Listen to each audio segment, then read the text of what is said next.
ਮੈਂ ਰਾਜਕਨਵੀਰ ਸਿੰਘ ਜੁੜ ਚੁੱਕੇ ਨੇ ਮੇਰੇ ਨਾਲ ਯੂਐਸ ਇਮੀਗ੍ਰੇਸ਼ਨ ਦੇ ਅਟਰਨੀ ਜੇ ਟਿਰਕੇਣਾ ਜੀ। ਅਟਰਨੀ ਟਿਰਕੇਣਾ ਜੀ ਆਇਆਂ ਨੂੰ ਸਵਾਗਤ ਹੈ। ਸਤਿ ਸ੍ਰੀ ਅਕਾਲ ਜੀ। ਸਤਿ ਸ਼੍ਰੀ ਅਕਾਲ ਜੀ ਸਾਰਿਆਂ ਨੂੰ।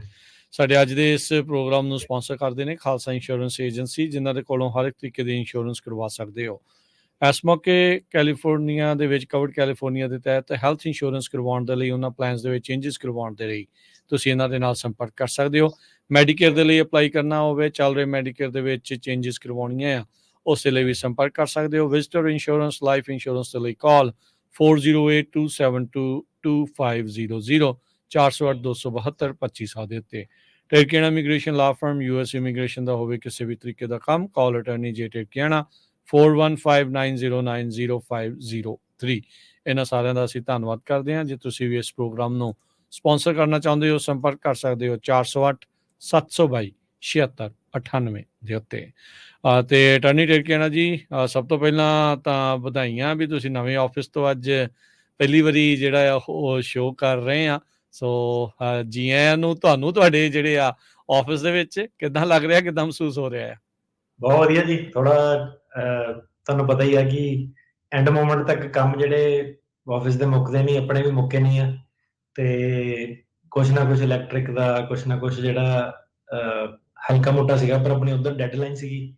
ਤੇ ਜਨਵਰੀ 31 ਉਧਰਲੇ ਬੰਨੇ ਆਪਣਾ ਆਖਰੀ ਦਿਨ, ਤੇ ਫਰਵਰੀ 1 ਨੂੰ ਤਾਂ ਅਫੀਸ਼ੀਅਲੀ ਆਪਾਂ ਕਰਨਾ। ਸੋ ਅੱਧਾ ਸਟਾਫ ਆਪਾਂ ਮੂਵ ਕਰ ਲਿਆ ਸੀਗਾ, ਤੇ ਹੁਣ ਅੱਜ ਜਿਹੜਾ ਸ਼ੋਅ ਆ ਇਹ ਆਪਣੇ ਨਵੇਂ ਆਫਿਸ ਤੋਂ ਕਰ ਰਹੇ ਹਾਂ। ਚਲੋ ਜੀ, ਬਹੁਤ ਬਹੁਤ ਵਧਾਈਆਂ। ਸੋ ਅਟਰਨੀ ਟਿਰਕੇਣਾ ਦੇ ਆਫਿਸ ਦੇ ਵਿੱਚ ਕਈ ਨਵੇਂ ਇਹਨਾਂ ਨੇ ਫੀਚਰ ਆ, ਐਕੁਏਰੀਅਮ ਬਹੁਤ ਤਗੜਾ ਲਾਇਆ ਆ। ਸੋ ਹੋਰ ਬਹੁਤ ਕੁਛ ਆ। ਜਿਹੜੇ ਕਲਾਇੰਟ ਵਗੈਰਾ ਆ ਉਹ ਵੀ ਚਲੋ ਜਦੋਂ ਜਾਣਗੇ, ਅਸੀਂ ਵੀ ਜਦੋਂ ਜਾਵਾਂਗੇ ਦੇਖ ਕੇ ਆਵਾਂਗੇ, ਗੱਲਾਂ ਬਾਤਾਂ ਮਾਰਾਂਗੇ। ਉਦੋਂ ਜਦੋਂ ਬਣ ਰਿਹਾ ਸੀ ਉਦੋਂ ਵੀ ਦੇਖ ਕੇ ਆਏ ਸੀਗੇ। ਸੋ ਬਹੁਤ ਵਧੀਆ। ਜਿਹਨਾਂ ਨੂੰ ਨਹੀਂ ਪਤਾ ਨਾ, ਆਪਣੇ ਇੰਡੀਆ 'ਚ ਤਾਂ ਉਦਾਂ ਇੰਡੀਆ 'ਚ ਸ਼ੌਂਕ ਸੀਗਾ ਉਦੋਂ ਨਾ, ਸਾਡੇ ਦੁਕਾਨ ਹੁੰਦੀ ਸੀ ਉੱਥੇ ਹੁਸ਼ਿਆਰਪੁਰ ਸ਼ਹਿਰ 'ਚ। ਠੀਕ ਹੈ। ਤੇ ਉਦੋਂ ਉੱਥੇ ਜਿੱਦਾਂ ਗੋਲਡ ਫਿਸ਼, ਏਦਾਂ ਐਂਜਲ ਫਿਸ਼, ਛੋਟੀਆਂ ਮੋਟੀਆਂ ਜਿੱਦਾਂ ਇੰਡੀਆ ਦੇ ਹਿਸਾਬ ਨਾਲ। ਠੀਕ ਹੈ। ਉਹਨੂੰ ਵੀ ਉਹ ਵੀ ਰੰਗ ਬਿਰੰਗੇ ਜਿੱਦਾਂ ਕਈ ਵਾਰੀ ਹੁੰਦੀਆਂ, ਦੋਸਤਾਂ ਨੇ ਘਰੇ ਆਉਣਾ, ਕਹਿਣਾ ਯਾਰ ਅਸਲੀ ਮਛਲੀਆਂ ਵਾ ਕਿ ਨਕਲੀ ਮਛਲੀਆਂ। ਰੰਗ ਬਿਰੰਗੀਆਂ। ਨਕਲੀ ਜਿੱਦਾਂ ਬੰਦਾ ਪ੍ਰੋਗਰਾਮ ਕਰ ਦੂਗਾ, ਹਨਾ ਏਦਾਂ ਲੋਕੀ ਜਿੱਦਾਂ ਸੋਚਦੇ ਸੀਗੇ। ਸੋ ਜਦੋਂ ਉਰੇ ਆਏ, ਉਹ ਹੌਬੀ ਜਿਹੜੀ ਮੇਨਟੇਨ ਰੱਖੀ। ਕੁੱਤੇ ਕੱਤੇ ਵੀ ਇੰਡੀਆ ਰੱਖੇ ਹੁੰਦੇ ਸੀਗੇ ਉੱਥੇ ਦਾ, ਤੁਹਾਨੂੰ ਪਤਾ ਕਈ ਬੰਦਾ ਸ਼ੌਕ ਪਗਾ ਸਕਦਾ। ਇੱਥੇ ਉਹ ਤਾਂ ਥੋੜੇ ਜ਼ਿਆਦਾ ਹੋ ਜਾਂਦੇ ਕਿ ਟਾਈਮ ਨਹੀਂ ਇੰਨਾ ਹੁੰਦਾ ਨਾ, ਕਦੀ ਉਹ ਚੀਜ਼ ਨਹੀਂ ਕਰ ਸਕੇ। ਤੇ ਫਿਸ਼ ਕੀਪਿੰਗ ਦਾ ਜਿਹੜਾ ਸੀਗਾ ਉਹਦੇ ਵਿੱਚ ਪੈ ਗਏ। ਤੇ ਇਹਨੂੰ ਕਹਿੰਦੇ ਸਾਲਟ ਵਾਟਰ ਟੈਂਕ, ਜਿਹੜਾ ਆਪਣਾ ਸਮੁੰਦਰੀ ਮੱਛੀਆਂ ਜਿੱਦਾਂ ਹੁੰਦੀਆਂ ਨਾ, ਸਮੁੰਦਰ ਨੂੰ ਤੁਸੀਂ ਸਿਮੂਲੇਟ ਕਰਨਾ ਹੁੰਦਾ। ਠੀਕ ਹੈ। ਇਹ ਉਦਾਂ ਵੇਖਣ ਨੂੰ ਲੱਗਦਾ ਸ਼ੌਂਕ, ਸੌਖਾ ਜਿਹਾ ਸ਼ੌਂਕ ਆ, ਪਰ ਕਾਫੀ ਜਿੱਦਾਂ ਹੌਬੀ ਕਾਫੀ ਡੀਪ, ਜਿੱਦਾਂ ਕਿ ਪੀਐਚ ਕਿੰਨਾ ਉਹਦਾ, ਐਲਕਲਿਨਿਟੀ ਕਿੰਨੀ, ਕਈ ਸਾਰੀ ਚੀਜ਼ਾਂ ਨਾ ਉਹਦੇ ਪੈਰਾਮੀਟਰ ਜਿਹੜੇ ਸਾਲਟ ਵਾਟਰ ਟੈਂਕਸ ਦੇ ਹੁੰਦੇ ਆ। ਤੇ ਹੁਣ ਕਹਿ ਲਓ ਕਿ ਕਿਸਮਤ ਨੇ ਜਿਹੜੇ ਮੋੜ ਤੇ ਖੜਾ ਕੀਤਾ। ਪਹਿਲਾਂ ਅਪਾਰਟਮੈਂਟਾਂ ਸੀਗੇ, ਕਦੀ ਇੱਧਰ ਮੂਵ ਕਰ ਲਿਆ, ਕਦੀ ਉੱਧਰ ਕਰ ਲਿਆ। ਔਖੇ ਹੋ ਜਾਣਾ ਕੰਮ, ਹੈ ਨਾ, ਕਿ ਯਾਰ ਹੁਣ ਤਾਂ ਅਪਾਰਟਮੈਂਟ ਚੇਂਜ ਕਰਨ ਦਾ ਟਾਈਮ ਆ ਗਿਆ। ਤੇ ਹੁਣ ਜਦੋਂ ਆਫਿਸ ਸੀਗਾ, ਚਲੋ ਆਪਣਾ ਪੱਕਾ ਠਿਕਾਣਾ ਬਣਿਆ, ਹੈ ਨਾ ਆਪਣਾ। ਤੇ ਇਹਦੇ ਵਿੱਚ ਹੁਣ ਲੌਬੀ ਦੇ ਵਿੱਚ ਸਾਲਟ ਵਾਟਰ ਰੀਫ ਟੈਂਕ ਹੋਣਾ। ਤੇ ਜਿਹਨਾਂ ਨੂੰ ਨਹੀਂ ਪਤਾ ਉਹਦੇ ਵਿੱਚ ਕੀ ਹੁੰਦਾ, ਕਿ ਕੋਰਲਸ ਵਗੈਰਾ ਜਿਹੜੇ ਹੁੰਦੇ ਕਾਫੀ, ਤੇ ਉਹਨੂੰ ਥੋੜਾ ਜਿਹਾ ਟਾਈਮ ਲੱਗਦਾ। ਪਰ ਜਦੋਂ ਤੁਸੀਂ ਦੇਖੋਗੇ, ਜਿਹਨਾਂ ਨੇ ਨਹੀਂ ਕਦੀ ਦੇਖੇ, ਤੇ ਦੇਖ ਕੇ ਉਹ ਕਹੋਗੇ ਆ ਵੀ ਕੁਦਰਤ ਨੇ ਕੋਈ ਚੀਜ਼ ਬਣਾਈ ਆ ਅਰਥ ਦੇ ਉੱਤੇ, ਐਡੀ ਸੋਹਣੀ ਜਿਹੜੀ ਚੀਜ਼, ਪੀਸਫੁਲ, ਕਾਮਿੰਗ, ਹੈ ਨਾ।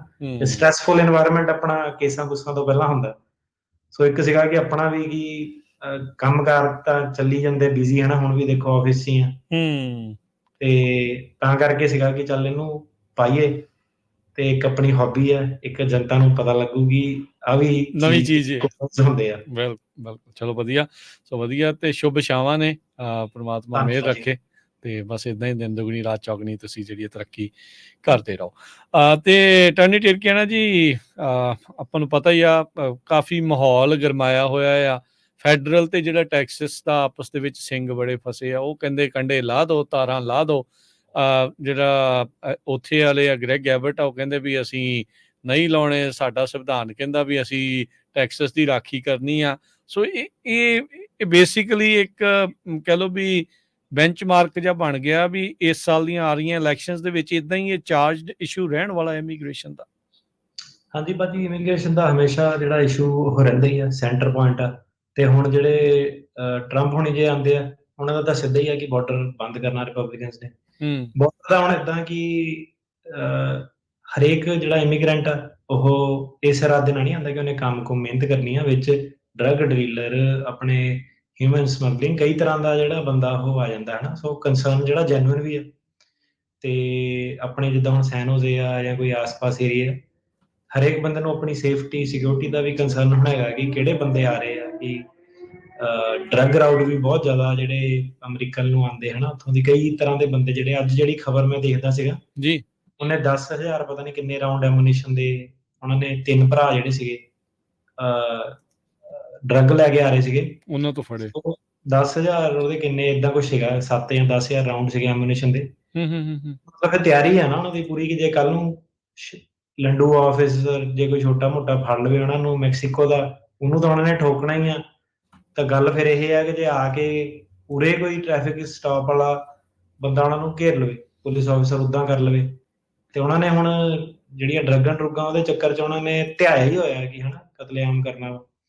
ਸੋ ਇਹ ਕਾਫੀ ਜਿਹੜਾ ਮਾਰਕੀਟ ਆ, ਇਹਨੂੰ ਲੈਜਿਟ ਇਮੀਗ੍ਰੇਸ਼ਨ ਦਾ ਜਿਹੜਾ ਕੰਸਰਨ ਆ, ਜਿਹੜੀਆਂ ਬਾਰਡਰ ਦੇ ਵਿੱਚ ਸਟੇਟਸ ਜਿਹੜੀਆਂ ਪੈਂਦੀਆਂ ਹੁਣ, ਉਹ ਤਾਂ ਜਿਹੜਾ ਰਹਿੰਦਾ, ਆਪਾਂ ਗੱਲ ਕੀਤੀ ਆ ਕਿ ਨਿਊਯਾਰਕ ਕੈਲੀਫੋਰਨੀਆ ਬੈਠਾ ਬੰਦਾ ਜੋ ਮਰਜ਼ੀ ਕਹੀ ਜਾਂਦਾ, ਜਿਹੜਾ ਉੱਥੋਂ ਜਦੋਂ ਉਹਨਾਂ ਨੇ ਬੱਸਾਂ ਭਰ ਕੇ ਭੇਜਣੇ ਸ਼ੁਰੂ ਕਰਤੇ, ਉਦੋਂ ਬਹੁਤ ਜਾਣਿਆਂ ਨੂੰ ਫਿਰ ਤਕਲੀਫ ਹੋਈ ਸੀਗੀ ਹਨਾ।